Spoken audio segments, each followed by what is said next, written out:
ओम शांति। आज 8 अप्रैल 2024 की साकार मधुर मुरली है।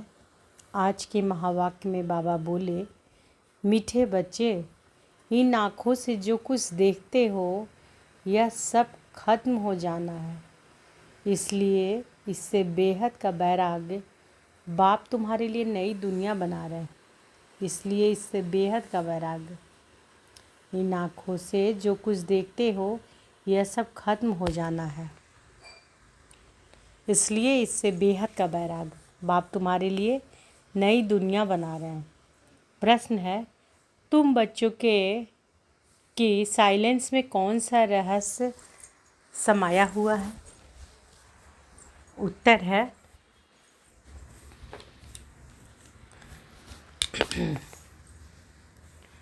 जब तुम साइलेंस में बैठते हो तो शांति धाम को याद करते हो। तुम जानते हो साइलेंस माना जीते जी मरना। यहाँ बाप तुम्हें सद्गुरु के रूप में साइलेंस रहना सिखलाते हैं। तुम साइलेंस में रह अपने विकर्मों को दग्ध करते हो। तुम्हें ज्ञान है कि अब घर जाना है। दूसरे सत्संगों में शांति में बैठते हैं, लेकिन उन्हें शांति धाम का ज्ञान नहीं है। ओम शांति। मीठे मीठे सिकी लधे रूहानी बच्चों प्रति शिव बाबा बोल रहे हैं। गीता में है श्री कृष्ण बोले, लेकिन है शिव बाबा बोले। श्री कृष्ण को बाबा नहीं कह सकते। भारतवासियों को मालूम है कि पिता दो होते हैं, लौकिक और पारलौकिक। पारलौकिक को परम पिता कहा जाता है, लौकिक को परम पिता कह नहीं सकते। तुमको कोई लौकिक पिता नहीं समझाते हैं। पारलौकिक बाप पारलौकिक बच्चों को समझाते हैं। पारलौकिक बाप पारलौकिक बच्चों को समझाते हैं। पहले पहले तुम जाते हो शांति धाम, जिसको तुम मुक्ति धाम, निर्वाण धाम व वानप्रस्थ भी कहते हो। अब बाप कहते हैं कि बच्चे अब जाना है शांति धाम। सिर्फ उनको ही कहा जाता है टावर ऑफ साइलेंस। यहाँ बैठे हुए पहले पहले शांति में बैठना है। कोई भी सत्संग में पहले पहले शांति में बैठते हैं, परंतु उन्हों को शांति धाम का ज्ञान नहीं है। बच्चे जानते हैं हम आत्माओं को इस पुराने शरीर को छोड़ घर जाना है। कोई भी समय शरीर छूट जाए, इसलिए अब बाप जो पढ़ाते हैं वह अच्छी रीति पढ़ना है। वह सुप्रीम टीचर भी है, सदगति दाता गुरु भी है, उनसे योग लगाना है। यह एक ही तीनों सर्विस करते हैं।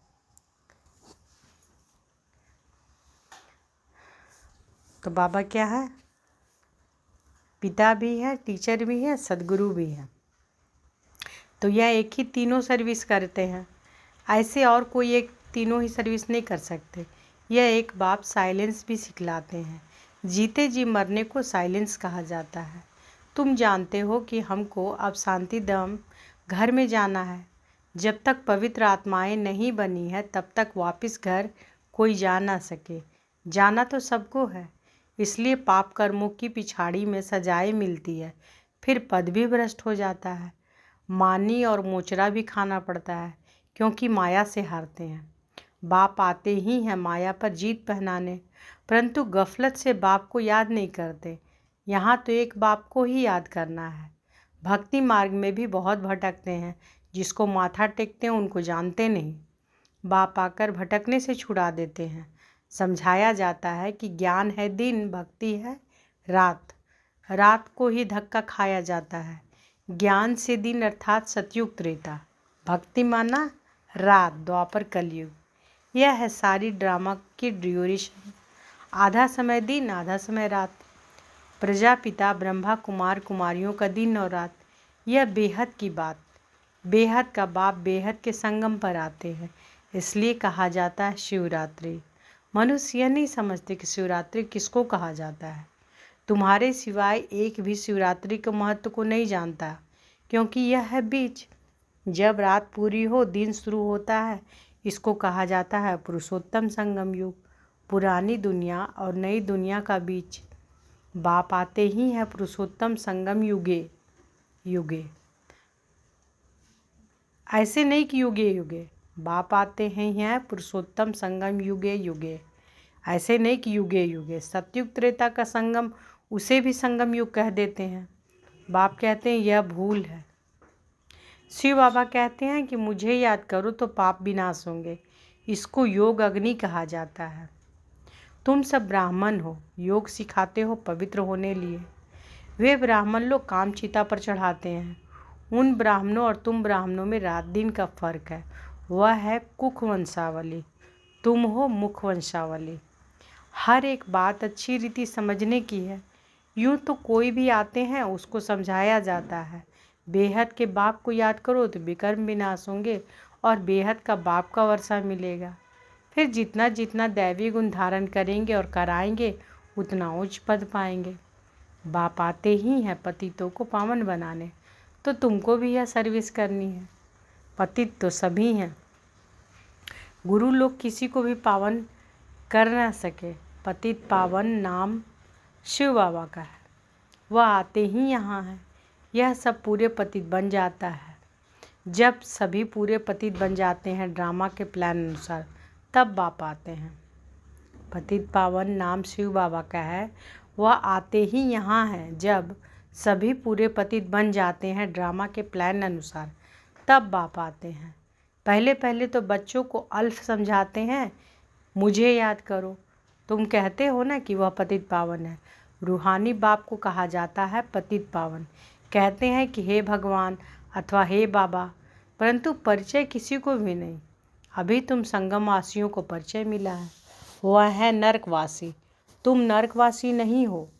हाँ, अगर कोई हार खाता है तो एकदम गिर पड़ते हैं कि कमाई चट हो जाती है।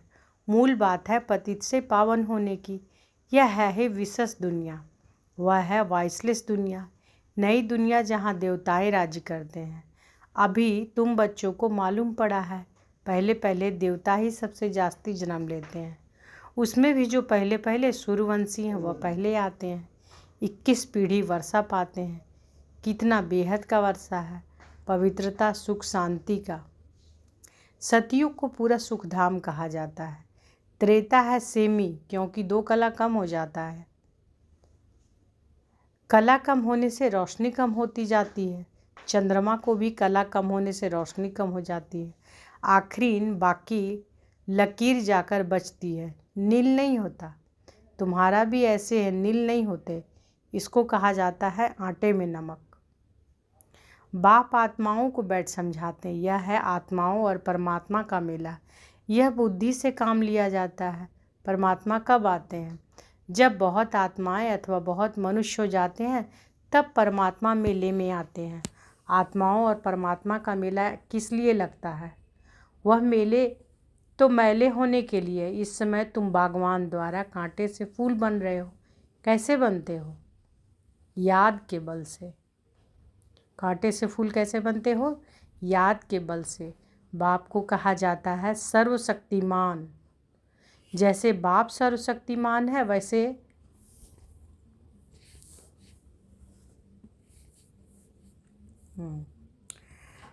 बाप सर्वशक्तिमान है, वैसे रावण भी कम शक्तिमान नहीं है। बाप खुद ही कहते हैं कि माया बड़ी बलवान है, दुस्तर है। कहते हैं कि बाबा हम आपको याद करते हैं, माया हमारी याद को भुला देती है। 1-2 के दुश्मन हुए ना,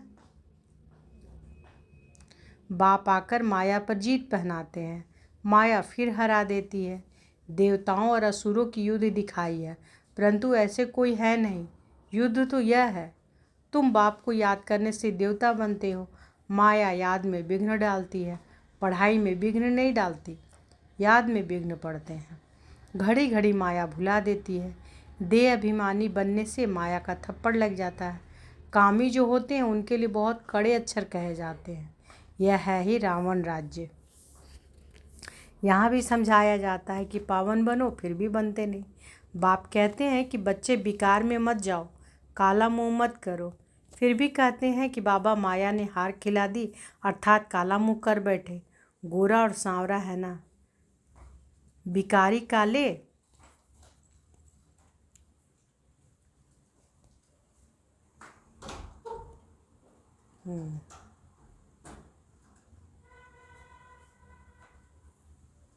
विकारी काले और निर्विकारी गोरे रहते हैं। श्याम सुंदर का भी अर्थ सिवाय तुम्हारी दुनिया में कोई नहीं जानते। श्री कृष्ण को भी श्याम सुंदर कहते हैं। बाप उनके ही नाम का अर्थ समझाते हैं। स्वर्ग का फर्स्ट नंबर प्रिंस था। सुंदरता में नंबर 1 यह पास होता है। फिर पुनर्जन्म लेते लेते नीचे उतरते उतरते काले बन जाते हैं, तो नाम रखा है श्याम सुंदर। यह अर्थ भी बाप समझाते हैं। शिव बाबा तो है ही एवर सुंदर। वह आकर तुम बच्चों को सुंदर बनाते हैं। पतित काले पावन सुंदर होते हैं, नेचुरल ब्यूटी रहती है। तुम बच्चे आए हो कि हम स्वर्ग का मालिक बने। गायन भी है शिव भगवान उवाच। माताएं स्वर्ग का द्वार खोलती हैं, इसलिए वंदे मातरम कहा जाता है। वंदे मातरम तो अंडरस्टूड पिता भी है। बाप माताओं की महिमा को बढ़ाते हैं। पहले लक्ष्मी, पीछे नारायण। यहाँ फिर पहले मिस्टर, पीछे मिसेज। ड्रामा का राज ऐसे बना हुआ है। बाप रचयिता पहले अपना परिचय देते हैं। एक है हद का लौकिक बाप, दूसरा है बेहद का पारलौकिक बाप। बेहद के बाप को याद करते हैं क्योंकि उनसे बेहद का वर्षा मिलता है। हद का वर्षा मिलते हुए भी बेहद के बाप को याद करते हैं। बाबा आप आएंगे तो हम और संग तोड़ एक आपसे ही जोड़ेंगे। यह किसने कहा? आत्मा ने। आत्मा ही इन ऑर्गन्स द्वारा पार्ट बजाती है। हर एक आत्मा जैसे जैसे कर्म करती है ऐसे ऐसे जन्म लेती है। साहूकार गरीब बनते हैं, कर्म है ना। यह लक्ष्मी नारायण विश्व के मालिक है।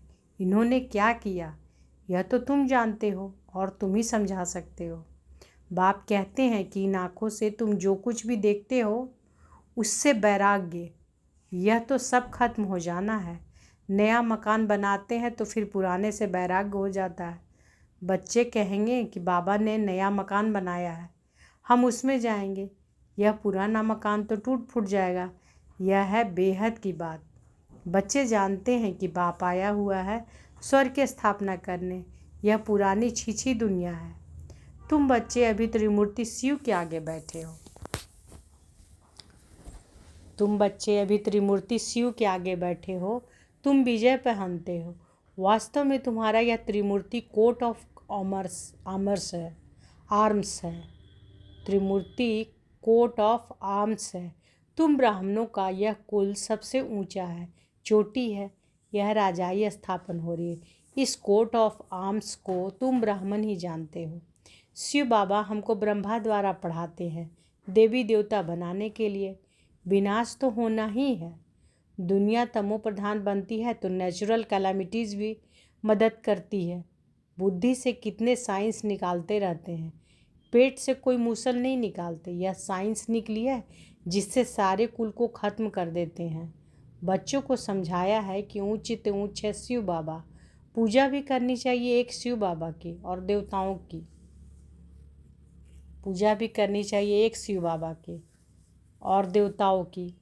ब्राह्मणों की पूजा हो नहीं सकती क्योंकि तुम्हारी आत्मा भल पवित्र है, लेकिन शरीर तो पवित्र नहीं है, इसलिए पूजन लायक नहीं हो सकते, महिमा लायक हो।